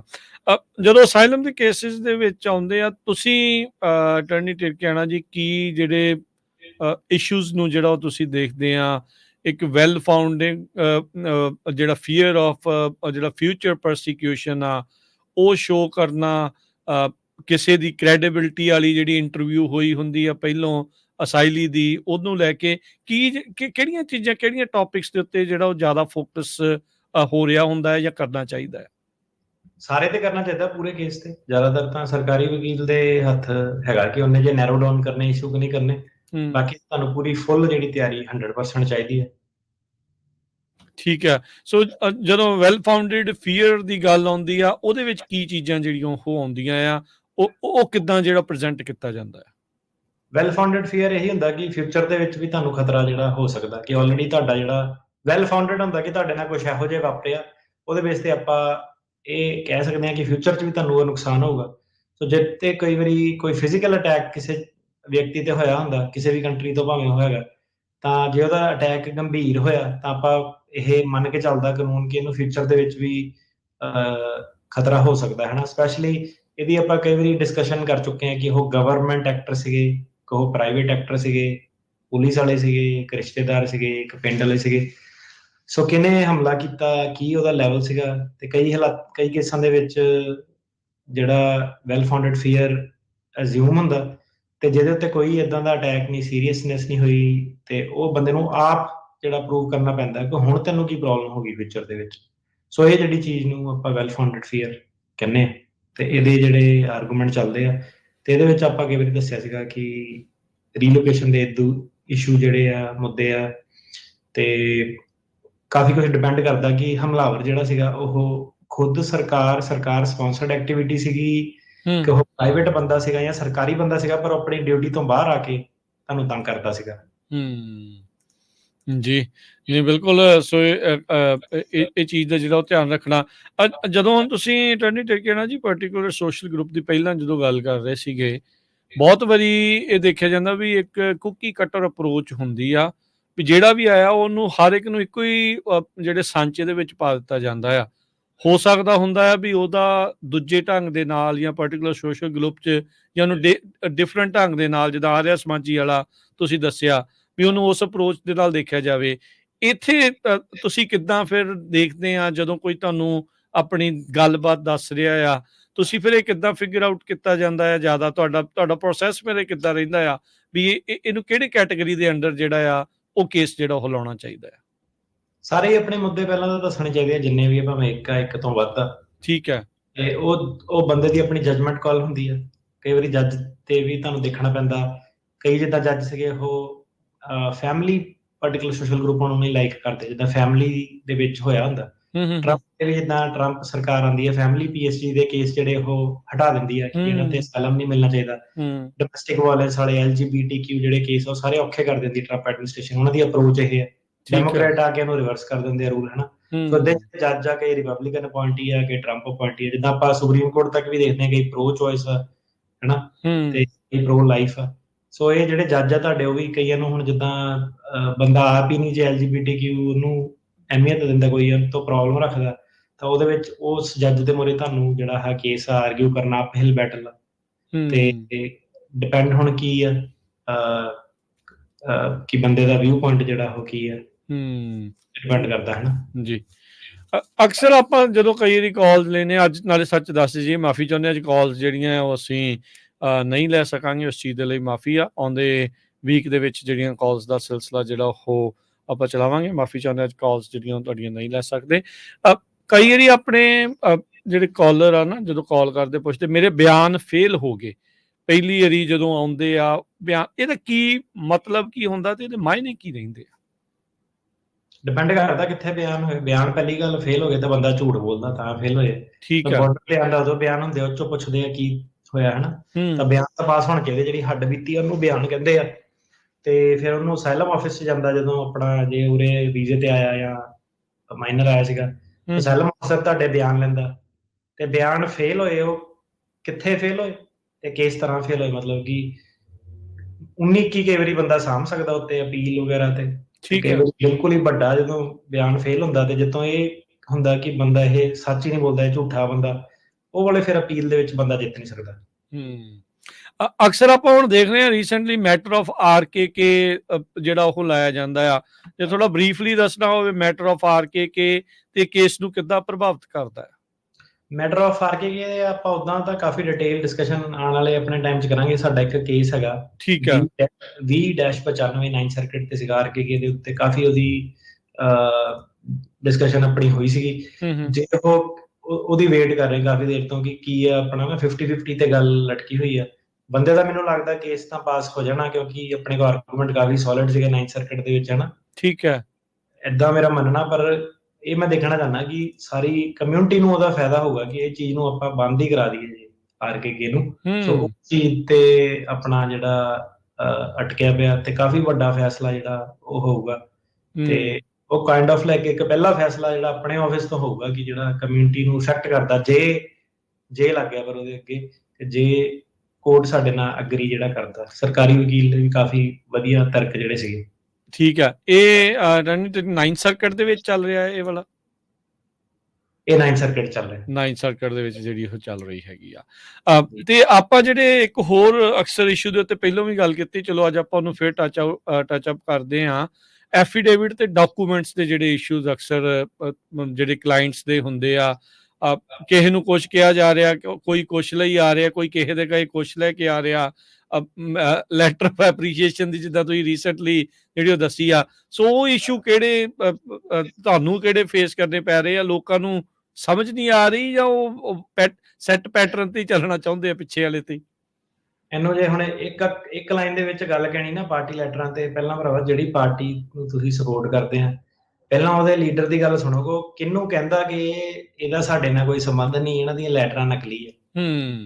ਕੁਛ ਕਹਿਣਾ ਕੌਣ ਅਸਲੀ ਹੈ ਕੌਣ ਨਕਲੀ ਹੈ, ਇਹਨੂੰ ਸਰਚ ਕਰੋ ਪਹਿਲਾਂ ਕਿ ਅਮਰੀਕਾ ਦੇ ਵਿੱਚ ਬਹੁਤ ਲੈਟਰਾਂ ਸ਼ੈਟਰਾਂ ਉਦਾਂ ਹੀ ਵੰਡ ਦਿੰਦੇ ਆ। ਪਹਿਲਾਂ ਤਾਂ ਭਰਾਵੋ ਪਤਾ ਕਰੋ ਕਿ ਤੁਹਾਡੀ ਪਾਰਟੀ ਦੇ ਖੁਦ ਦੇ ਲੀਡਰ ਨੇ ਕੀ ਬਿਆਨ ਦਿੱਤੇ ਆ।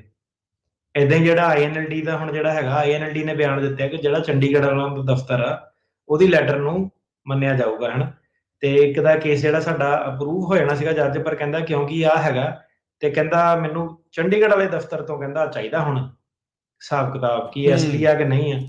ਸੋ ਜਦੋਂ ਆਪਣੇ ਪੰਜਾਬੀ ਵੀ ਕੋਈ ਤੁਸੀਂ ਲੈਟਰ ਲੂਟਰ ਗਲਤ ਮਤ ਲਾਤੀ ਨਾ, ਉਹਨੇ ਫਿਰ ਉਹੀ ਕਹਿਣਾ ਕਿ ਬਈ ਮਾਨ ਸਾਹਿਬ ਤੋਂ ਲੈਟਰ ਆਪਣਾ ਲੈ ਕੇ ਆਓ ਕਿ ਬੰਦੇ ਦੀ ਪੁਸ਼ਟੀ ਕਰੋ ਕਿ ਕੌਣ ਅਸਲੀ ਆ ਕੌਣ ਨਕਲੀ ਆ। ਸੋ ਇਹ ਆ ਕਿ ਪਹਿਲਾਂ ਦੇਖ ਕੇ ਕਿ ਕਿਹੜਾ ਅਸਲੀ ਆ, ਅਸਲੀ ਪਾਰਟੀ ਨਾਲ ਸੰਬੰਧ ਰੱਖੋ ਕਿ ਕਿਹੜੀ ਅਸਲੀ ਪਾਰਟੀ ਹੈ। ਇਹ ਵੀ ਬੜਾ ਮੁੱਦਾ ਜਿਹੜਾ ਕੋਰਟਾਂ ਦੇ ਵਿੱਚ ਹੁਣ ਜਿਹੜਾ ਸਾਹਮਣੇ ਆ ਰਿਹਾ, ਤੁਹਾਨੂੰ ਐਡਵਾਂਸ ਚ ਤਾਂ ਦੱਸ ਰਹੇ ਕਿ ਮੁੱਦੇ ਬਣੇ ਹੋਣਾ ਹੈ ਨਾ। ਤੇ ਇਹ ਚੀਜ਼ ਦਾ ਜਿਹੜਾ ਖਿਆਲ ਆਪਣਾ ਰੱਖਣਾ। ਐਫੀਡੇਵਿਟ ਦਾ ਵੀ ਸੇਮ ਥਿੰਗ ਕਿ ਐਫੀਡੇਵਿਟ ਜਿਹੜੇ ਹੈਗੇ ਆ ਉਹ ਆਪ ਪੜ੍ਹਦੇ ਨਹੀਂ ਜਨਤਾ ਕਿ ਲਿਖਿਆ ਕੀ ਹੈ ਵਿੱਚ, ਤਰੀਕਾ ਕੀ ਲਿਖਿਆ ਕਿ ਤੂੰ ਐਫੀਡੇਵਿਟ ਪੜ੍ਹ ਲਿਆ, ਹਾਂਜੀ ਮੈਨੂੰ ਪਤਾ। ਮੈਂ ਕਿਹਾ ਨਹੀਂ ਪਤਾ ਨਹੀਂ, ਪੜ੍ਹਿਆ ਕਿ ਨਹੀਂ ਪੜ੍ਹਿਆ।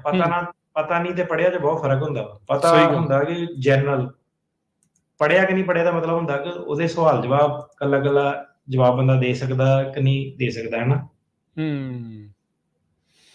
ਜੀ ਨਹੀਂ ਬਿਲਕੁਲ ਜੀ, ਇਹ ਤਾਂ ਜਿਹੜਾ ਉਹ ਜ਼ਰੂਰੀ ਆ। ਤੇ ਇੱਕ ਜਿਹੜੇ ਐਫੀਡੇਵਿਟ ਅਟਾਰਨੀ ਟਿਰਕੇਣਾ ਜੀ ਅਜੇ ਵੀ ਜਿਹੜੇ ਕਈ ਲੋਕ ਕਰਦੇ ਆ ਵੀ ਉਹ ਸਟਾਂਪ ਪੇਪਰਾਂ ਵਾਲੇ ਉਹ ਚੀਜ਼ ਵਰਸਿਸ ਜਿੱਦਾਂ ਤੁਸੀਂ ਸਾਰਿਆਂ ਨੂੰ ਦੱਸਦੇ ਆ ਵੀ ਹੱਥੀਂ ਲਿਖਾਓ ਚਾਹੇ ਉਹ ਪੰਜਾਬੀ ਚ ਹੋਣ, ਵੀ ਉਹ ਬੈਟਰ ਆ। ਕਿੱਦਾਂ ਆ ਉਹ ਮਾਈਂਡ ਸੈਟ ਚੋਂ ਕਿੱਦਾਂ ਨਿਕਲੂਗਾ ਬੰਦਾ ਬਾਹਰ? ਲਿਖਾਓ ਵੀ ਏਦਾਂ ਕਿ ਬੰਦੇ ਨੇ ਜਿਹੜਾ ਵਿਟਨੈਸ ਉਹਨੇ ਆਪ ਲਿਖਣਾ। ਇਹ ਨਹੀਂ ਕਿ ਅੱਜ ਕਿਸੇ ਤੋਂ ਲਿਖਾ ਲਿਆ ਤੇ ਕੱਲ ਲਿਖਣ ਵਾਲਾ ਬੰਦਾ ਤੁਹਾਨੂੰ ਲੱਭਿਆ ਨਹੀਂ, ਜੱਜ ਨੇ ਕਿਹਾ ਅਪਡੇਟਡ ਐਫੀਡੇਵਿਟ ਦੇ 2 ਸਾਲ ਬਾਅਦ ਜੀ। ਮਾਈਂਡ ਏਦਾਂ ਭਾਈ ਜਿਹੜਾ 90% ਕੰਮ ਆ ਉਹ ਵਕੀਲ ਦਾ ਵਾ, ਸੌਰੀ ਕਲਾਇੰਟ ਦਾ ਵਾ, 10% ਵਕੀਲ ਦਾ। ਅੱਛਾ ਠੀਕ ਹੈ। ਸਿੱਧਾ ਜਿਹਾ ਹਿਸਾਬ ਆ, ਆਪਣਾ ਕੇਸ ਆ ਤੁਹਾਡਾ, ਉਹ ਚ ਇਹਨੂੰ ਰੇਡੀਓ ਨੂੰ ਸੁਣੋ, ਮਿਹਨਤ ਕਰੋ, ਸੌਖੇ ਰਹੋਗੇ। ਤੇ ਨਹੀਂ ਤਾਂ ਬੰਦਾ ਮੈਂ ਕਿਹਾ ਹਵਾ 'ਚ ਹੀ ਰਹਿ ਜਾਂਦਾ। ਤਾਂ ਫਿਰ ਮੈਂ ਕਿਹਾ ਕੋਰਟ ਦੇ ਸਾਹਮਣੇ ਕਈ ਵਾਰੀ ਆਪਣਾ ਜੱਜ ਸਾਹਿਬ ਵਕੀਲ ਸਾਹਿਬ ਜਦੋਂ ਰਗੜਾ ਚਾੜਦੇ ਆ ਤਾਂ ਫਿਰ ਪਤਾ ਲੱਗਦਾ ਕਿ ਯਾਰ ਉਦੋਂ ਮਿਹਨਤਾਂ ਕੀਤੀਆਂ ਹੁੰਦੀਆਂ ਤਾਂ ਉਹ ਸੀ। ਏਦਾਂ ਦੇ ਵੀ ਬੜੇ ਆ ਆਪਣੇ। ਪਹਿਲਾਂ ਅੱਜ ਹੀ ਇੱਕ ਸੀਗਾ ਬਾਈ ਦਾ, ਉਹ ਪਹਿਲਾਂ ਆਪਣਾ ਨਾ ਕੇਸ ਲੈ ਕੇ ਚੱਲ ਗਿਆ। ਕਹਿੰਦਾ ਕਈ ਵਾਰੀ ਤਾਂ ਏਦਾਂ ਬੈਠੇ ਨੂੰ ਕਾਲ ਆ ਗਈ ਕਿਸੇ ਸੱਜਣ ਮਿੱਤਰ ਦੀ ਕਿ ਤੂੰ ਇੱਧਰਲੇ ਦਫ਼ਤਰ ਆ ਜਾ, ਤੇ ਕਹਿੰਦਾ ਮੈਂ ਤਾਂ ਯਾਰ ਕੇਸ ਮੂਵ ਕਰਾ ਲਿਆ। ਫਿਰ ਕਈ ਵਾਰੀ ਤਰੀਕ ਆਉਂਦੀ ਫਿਰ ਡਰ ਲੱਗਦਾ। ਮੈਂ ਕਿਹਾ ਕਿੱਦਾਂ? ਉਦੋਂ ਤਾਂ ਕਹਿੰਦਾ ਹੈਗਾ ਕਿ ਮੇਰੀ ਤੁਸੀਂ ਕਹਾਣੀ ਨਹੀਂ ਲਿਖਦੇ ਤਾਂ ਮੈਂ ਵਕੀਲ ਦੂਜਾ ਕਰ ਲੈਣਾ। ਮੈਂ ਕਿਹਾ ਹੁਣ ਕੀ ਹੋਇਆ? ਤੇ ਕੀ ਕਹਿੰਦਾ ਫਿਰ? ਫਰੈਂਡ ਵਾਲੇ ਤੇ ਬੜੀ ਯਾਦ ਆਉਂਦੀ ਕਈ ਵਾਰੀ ਲੋਕਾਂ ਨੂੰ। ਇੱਕ ਗੱਲ ਸਹੀ ਕਹਿੰਦਾ ਸੀਗਾ, ਹਨਾ। ਕੇਸ ਕੂਸ ਤਾਂ ਸਾਰੇ ਵਕੀਲਾਂ ਕੋਲ ਬਥੇਰੇ ਆ, ਜਿਹੜਾ ਚੰਗਾ ਉਹ ਕੋ ਵੀ ਬਥੇਰੇ ਆ, ਜਿਹੜਾ ਮਾੜਾ ਉਹ ਕੋ ਵੀ ਬਥੇਰੇ ਆ। ਹਾਂਜੀ, ਇਟਲੀ ਕਲਾਇੰਟ ਨੂੰ 10-15 ਚੋਇਸਾਂ ਹੋਣੀਆਂ, ਕਿੰਨੇ ਕੁ ਵਕੀਲ ਹੋਣੇ, 20 ਵਕੀਲ ਹੋਣੇ। ਵਕੀਲ ਨਾਲ ਕੀ ਹੋ ਜਾਣਾ? ਵਕੀਲ ਦਾ ਇੱਕ ਲਿਮਿਟਡ ਜਿਹਾ ਰੋਲ ਜਿਹੜਾ ਹੁੰਦਾ, ਮੇਨ ਜਿਹੜਾ ਰੋਲ ਆ ਕਿ ਬੰਦੇ ਨੇ ਆਪ ਗਤੀਵਿਧੀ ਕੀ ਕੀਤੀ ਹੈ, ਆਪਣੇ ਕੇਸ 'ਚ ਕਿੰਨਾ ਧਿਆਨ ਦੇ ਰਿਹਾ, ਆਪਣਾ ਬਿਆਨ ਕਿੱਦਾਂ ਪੜ੍ਹੇ, ਆਪਣੇ ਐਫੀਡੇਵਿਟ ਕਿੱਦਾਂ ਕੀਤੇ, ਹਨਾ। ਉਹ ਸਾਰੀਆਂ ਜਿਹੜੀਆਂ ਚੀਜ਼ਾਂ ਵਾ ਉਹ ਚੀਜ਼ਾਂ ਉਹ ਬਾਰ-ਬਾਰ ਆਪਾਂ ਕਹੀਦੀ ਹੈ, ਹਨਾ। ਮੈਂ ਤਾਂ ਕਹਿੰਦਾ ਯਾਰ ਸੁਣੋ ਰੇਡੀਓ ਨੂੰ, ਕੇਸ ਭਾਵੇਂ ਕਿਤੋਂ ਹੋਰ ਸੁਣਾ ਲਓ, ਲਵਾ ਲਓ, ਆਪਣਾ ਕਰਾ ਲਓ ਪਾਸ, ਹਨਾ। ਤੁਹਾਡੀ ਨੌਲੇਜ ਦੇ ਬੇਸ ਤੇ ਆ। ਕਈ ਵਾਰੀ ਫੋਨ ਕਰਦੇ ਵੀ ਆ, ਕਈ ਵਾਰੀ ਹੁਣ ਆਪਣਾ ਵੀ ਬੰਦਾ ਉਹਨੂੰ ਏਦਾਂ ਕਿ ਵਾਕਈ ਹੁੰਦਾ ਉਹਨੂੰ ਕਿ ਉਹਨੂੰ ਕਈ ਵਾਰੀ ਮੇਰਾ ਖੁਦ ਦਾ ਕਲਾਇੰਟ ਆ, ਭਾਵੇਂ ਹੁਣ ਆਪਾਂ ਸਰਕਿਟ ਕੋਰਟ ਪਹੁੰਚ ਕੇ ਟੈਕਨੀਕਲ ਨੌਲੇਜ ਰੇਡੀਓ ਤੇ ਦੇਈ ਜਾਈਦੀ, ਯਕੀਨ ਨਹੀਂ ਮੰਨੂਗੇ, ਬੰਦਾ ਸਾਹਮਣੇ ਪੈਂਦਾ, ਉਹਨੂੰ ਕਹਿਣਾ ਕਿ ਯਾਰ ਤੂੰ ਦੂਜੀ ਸਟੇਟ 'ਚ ਕਿਉਂ ਨਹੀਂ ਜਾ ਸਕਦਾ, ਉਹਨੇ ਕਹਿਣਾ ਉਹਨੇ ਆਧਾਰ ਕਾਰਡ ਲੈ ਕੇ ਮੈਨੂੰ ਫੜ ਲੈਣਾ, ਮੇਰਾ ਜਿਹੜਾ ਕਲਾਇੰਟ ਆ। ਉਹ ਅਜੇ ਵੀ ਉੱਥੇ ਹੀ ਫਸੇ ਆ। ਮੈਂ ਕਿਹਾ ਤੂੰ ਯਾਰ ਕੁਛ ਨਹੀਂ ਦੇਖਿਆ, ਉਹ ਤਾਂ ਮੇਰੇ ਹੁਣ ਜਿੱਦਾਂ ਟਿਕਟੋਕ ਦੇ ਉੱਤੇ ਵੀਡੀਓ ਪਹਿਲੀ ਮੇਰੇ ਖਿਆਲ ਪਿੰਨ ਨਹੀਂ ਕੀਤੀ ਹੋਈ ਹੈ ਨਾ, ਨਹੀਂ ਭਾਜੀ ਮੈਂ ਸੋਸ਼ਲ ਮੀਡੀਆ ਨਹੀਂ ਚਲਾਉਂਦਾ। ਲੈ ਮੈਂ ਕਿਹਾ ਲੈ ਬਹੁਤ ਬਹੁਤ ਆਸਾਨ ਕੀਤਾ ਹੈ ਨਾ ਤੂੰ ਐਗਜ਼ਿਸਟੈਂਸ ਦੇ ਉੱਤੇ ਸੋਸ਼ਲ ਮੀਡੀਆ ਨਹੀਂ ਚਲਾਉਂਦਾ। ਜਦੋਂ ਜੱਜ ਸਾਹਿਬ ਨੇ ਪੁੱਛਿਆ ਕੀ ਕੀਤਾ ਹੈ, ਉਦੋਂ ਕੀ ਕਹਿਣਾ ਆ? ਇੰਨਾ ਨਹੀਂ ਕਹਿੰਦਾ, ਮੈਨੂੰ ਕਹਿੰਦਾ ਪਤਾ, ਕਹਿੰਦਾ ਭਾਜੀ। ਅੱਛਾ, ਹਾਂ ਸੋ ਇਹ ਫਿਰ ਮੁਸ਼ਕਲ ਪੈ ਜਾਂਦੀ ਆ। ਤੁਸੀਂ ਕਹਿਣਾ ਮਜ਼ਾਕ ਕਰਦਾ ਵਾ, ਇੱਕ ਨੂੰ ਤਾਂ ਮੈਂ ਪੁੱਛਾਂ ਕੱਲ ਉਹਦੇ ਵਿਆਹ ਦੀ ਤਿਆਰੀ ਵਗੈਰਾ ਮਾਨਵਾੜੀ ਕਦੋਂ ਬਣੀ, ਕਹਿੰਦਾ 1947 ਦੇ ਵਿੱਚ। ਲਓ ਜੀ, ਮੈਂ ਕਿਹਾ ਯਾਰ ਤੂੰ ਪੀਡੀ ਲੈ ਲੈ, ਬੰਦੇ ਨੂੰ ਯਾਦ ਹੀ ਨਹੀਂ, ਉਹਨੂੰ ਕਿਹਾ ਪਹਿਲਾ ਹਮਲੇ ਦੀ ਡੇਟ ਕਦੋਂ, ਨਹੀਂ ਆ ਦੂਜੇ ਦੀ ਕਦੋਂ, ਯਾਦ ਹੀ ਨਹੀਂ। ਮਤਲਬ ਮੈਂ ਮਜ਼ਾਕ ਨਹੀਂ ਆਪਣੇ ਨੂੰ, ਮੈਂ ਕਿਹਾ ਏਦਾਂ ਦੂਜੇ ਦੀ ਜਮਨ, ਮੈਂ ਕਿਹਾ ਯਾਰ ਤੇਰਾ ਨਹੀਂ ਹੋਣਾ ਨਾ, ਪੀਡੀ ਲੈਣੀ ਪੈਣੀ, ਪੀਡੀ ਨਹੀਂ ਲੈਣੀ। ਕਿਉਂ? ਕੋਈ ਸਿਆਣੇ ਦੋਸਤ ਨੇ ਕਿਹਾ ਪੀਡੀ ਨਹੀਂ ਲੈਣੀ, ਜੱਜ ਕੇਸ ਪਾਸ ਕਰ ਦਿੰਦੇ। ਨਹੀਂ ਕਰਦੇ ਭਰਾਵੋ, ਨਹੀਂ ਕਰਦੇ, ਬੰਦੇ ਦੇ ਆਪਣੇ ਦਮ ਤੇ ਕੇਸ ਜਿਹੜੇ ਪਾਸ ਹੁੰਦੇ ਆ, ਕੋਈ ਸ਼ਕਲ ਦੇਖ ਕੇ ਜਾਂ ਉਹ ਨਹੀਂ, ਉਹ ਪਹਿਲਾਂ ਹੀ ਬਹੁਤ ਸੱਤੇ ਹੋਏ ਆ। ਜੋਕਰ ਕਈ ਕਮੈਂਟਾਂ ਕਮੂਟਾਂ 'ਚ ਹੁੰਦੇ ਆ, ਸਲਾਹਕਾਰ ਵੀ ਬੜੇ ਹੁੰਦੇ ਆ, ਹਨਾ। ਨਹੀਂ, ਉੱਥੇ ਜੱਜ ਦੇ ਰਵੱਈਏ ਤੇ ਸਰਕਾਰੀ ਵਕੀਲ ਕਈ ਵਾਰੀ ਬਹੁਤ ਕੰਮ ਖਿੱਚਣ ਨਾਲ ਟੱਕਰ ਜਾਂਦਾ। ਤੇ ਓਰੇਗਨ ਵਾਲਿਆਂ ਨੂੰ ਪੁੱਛ ਕੇ ਦੇਖੋ, ਪੋਰਟਲੈਂਡ ਵਾਲਿਆਂ ਨੂੰ। ਹਾਂਜੀ, ਸੋ ਇਦਾਂ ਕਿ ਤਿਆਰੀ ਬੰਦੇ ਦੀ ਸਹੀ ਹੋਣੀ ਚਾਹੀਦੀ 100%, ਭਾਵੇਂ ਜੱਜ ਦੀ ਜਿੰਨੀ ਮਰਜ਼ੀ ਰੇਟਿੰਗ ਆ, ਘੱਟ ਆ ਵਾਧਾ ਕਿੱਦਾਂ ਵਾ। ਤੇ ਉਹੀ ਆ ਚੀਜ਼ ਕਿ ਆਪਣੇ ਕੇਸ ਵੱਲ ਧਿਆਨ ਦਿਓ, ਆਪਣਾ ਕੇਸ ਦਾ ਆਪ ਖਿਆਲ ਰੱਖੋ, ਤੇ 90% ਰੋਲ ਜਿਹੜਾ ਤੁਹਾਡਾ। ਜੀ ਨਹੀਂ, ਬਿਲਕੁਲ ਜੀ। ਸੋ ਬਾਕੀ ਇੱਦਾਂ ਵੀ ਜੇ ਤੁਸੀਂ ਅਟਾਰਨੀ ਟਿਰਕੇਨਾ ਨੂੰ ਹਾਇਰ ਕਰਨਾ ਚਾਹੁੰਦਾ ਇਹਨਾਂ ਦੇ ਆਫਿਸ ਦੇ ਨਾਲ ਤੁਸੀਂ ਕੰਟੈਕਟ ਕਰ ਸਕਦੇ ਆ 4159090503। ਇਸ ਨੰਬਰ ਦੇ ਉੱਤੇ ਤੁਸੀਂ ਕੰਟੈਕਟ ਕਰੋ ਤੇ ਕੰਟੈਕਟ ਕਰਕੇ ਤੁਸੀਂ ਆਪਣੀ ਜਿਹੜੀ ਅਪਾਇੰਟਮੈਂਟ ਇਹਨਾਂ ਦੇ ਨਾਲ ਬਣਾ ਸਕਦੇ ਆ। ਮੰਡੇ ਟੂ ਫਰਾਈਡੇ ਲਾਈਨਸ ਜਿਹੜੀਆਂ ਇਹਨਾਂ ਦੀਆਂ ਇਹ ਆਫਿਸ ਦੀਆਂ ਜਿਹੜੀਆਂ ਓਪਨ ਜਿਹੜੀਆਂ ਹੋ ਰਹਿੰਦੀਆਂ ਆ। ਤੇ ਬਿਲਕੁਲ ਬਾਕੀ ਮਾਫੀ ਚਾਹੁੰਦੇ ਅੱਜ ਕਾਲਸ ਜਿਹੜੀਆਂ ਉਹ ਨਹੀਂ ਲੈ ਸਕਦੇ, ਇਸੇ ਲਈ ਜਿਹੜਾ ਉਹ ਮਾਫੀ ਚਾਹੁੰਦੇ ਆ। ਅਗਲੇ ਆਉਂਦੇ ਜਿਹੜੇ ਜੀ ਸ਼ਨੀਚਰਵਾਰ ਨੂੰ ਕਾਲਸ ਜਿਹੜੀਆਂ ਉਹ ਆਪਾਂ ਲਵਾਂਗੇ।